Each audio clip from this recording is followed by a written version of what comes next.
We've been all there, being able to afford just one photography lens or choosing our first one, and we want something for everything, something super versatile that we can use within different photography niches, but we also love prime lenses because they offer an incredible shallow depth of field, but they are not as versatile.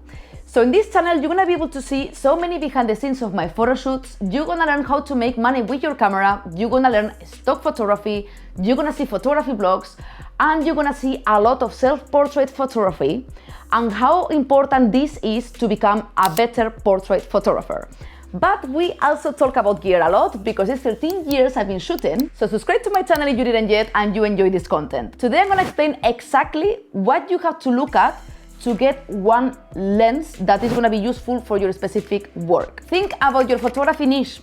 This is gonna be crucial for you, and if you don't know exactly your niche, I do have a video on my channel, I'm gonna link below, where I help you choose your photography niche. I do shoot within many of them, even if I end up being a portrait photographer, but I think it's super important for you to explore different areas. So check that video later if you like, because it's gonna help you to understand better. But the niche is super important. For example, I did start doing sports photography and wildlife.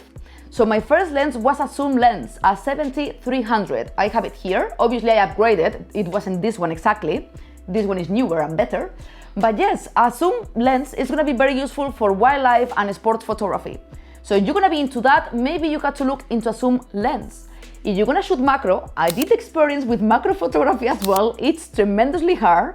So obviously take a macro lens. If you are very sure you're gonna do macro. Actually, my dad, he's a photographer, he does it as a hobby, but he does incredible macro photography. It's his main niche, it's almost all he does. He does wildlife and landscape as well, but macro, he is the king. So if you're very specific on the niche, just go for that lens. But you want more versatility, by for example, portrait photography, fashion photography, and product photography, if you had to choose just one, I would go for something that I have, well, actually I don't have it here, I'm recording with it right now. Something more versatile, which is a 24-105mm. Mine is from Canon, but it doesn't matter the brand you are using, it matters the range, the focal range. Something like that is super versatile.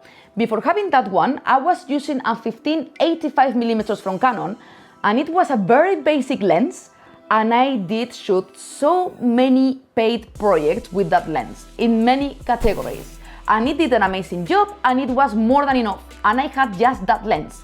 That one and the tele lens that I wasn't using for fashion too much or for portrait. I was using just that one.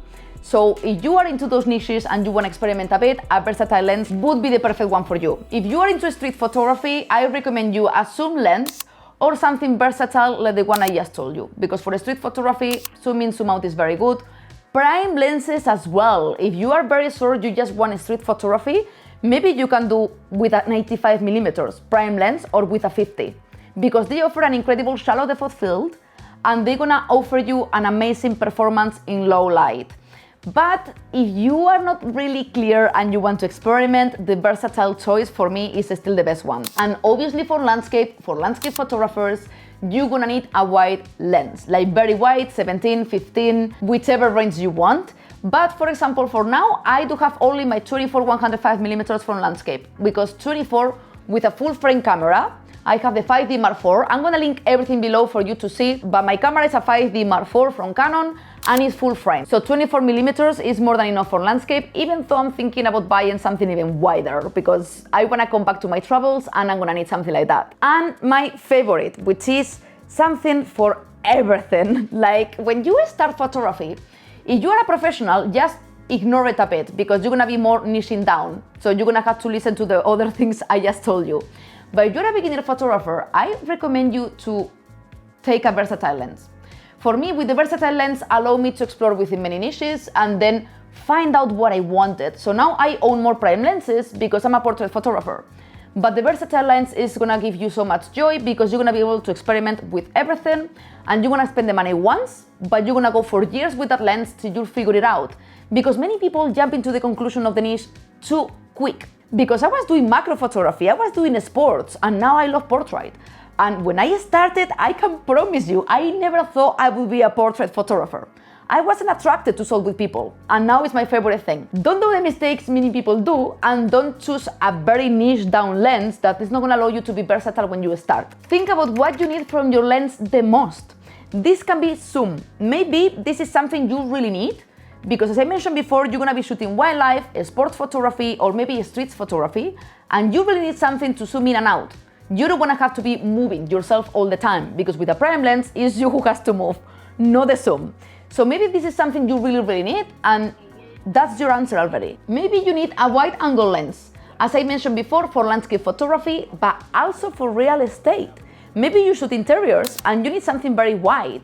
So ticking the boxes of these characteristics about the things you need on a lens is gonna help you a lot to choose. And another one would be shallow depth of field. This became a must for me because I do shoot in low light a lot, portrait photography, and I love bokeh. Bokeh is the blurry background these kind of lenses create when you shoot at a very shallow depth of field. So this became a must for product photography, lifestyle photography. I love the effect it gives, and it's gonna allow you to shoot in low light conditions. So this is something you're gonna have to consider as well. And focus speed. This is super important for sports photographers or wildlife photographers, because many times you're gonna have to be super quick to shoot and you don't want a very slow lens. So you're gonna have to look into that as well. I do have some lenses that are slower, but I don't use them for sports photography. And I know my 7300 from Canon is super fast and is incredible for sports and wildlife. So this is another characteristic you really have to take into account. Think about the comfort of your lens. So many people don't think about this. They get too stuck with the technical part of the lenses, but not about the comfortability of the lenses. For example, do you care about the size of the lens in your camera bag? Maybe you want to carry a small camera bag because you travel a lot and you don't want something that takes a lot of space. Or maybe you are a street photographer and you are shooting people. You don't want a zoom lens like this that is gonna be super obvious. People are gonna see you right away. So you have to think about these things.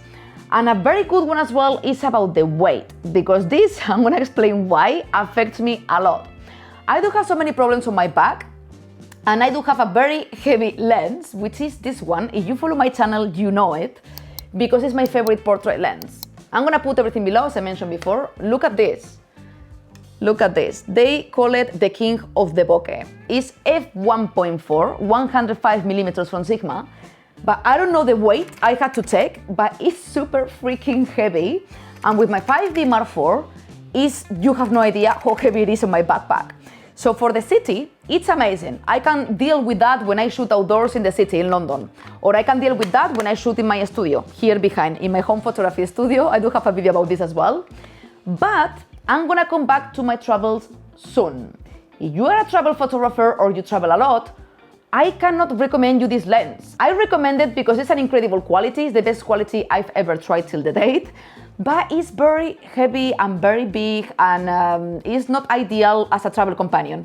But for example, maybe you are physically very good, you don't have problems in your back, and maybe for you it's fine. So we are all different. So think about the weight, think about the size, and think about the build, if this is something you care. For example, I do have this one, which is very plasticky. It's very cheap from Canon, it's very plasticky, but I don't care because it's super light because of that, and the lens is good enough.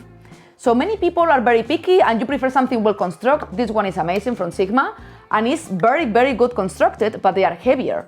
So this is something up to you as well. You're gonna have to decide. Maybe you wanna compromise materials, but then if the lens is good, you don't mind and you can save money. My personal advice as a versatile photographer, having portrait photography as my main niche, would be getting a versatile lens, like the one I'm shooting with, the 24-105mm from Canon I mentioned before. Again, doesn't matter the brand, I'm just talking about focal range.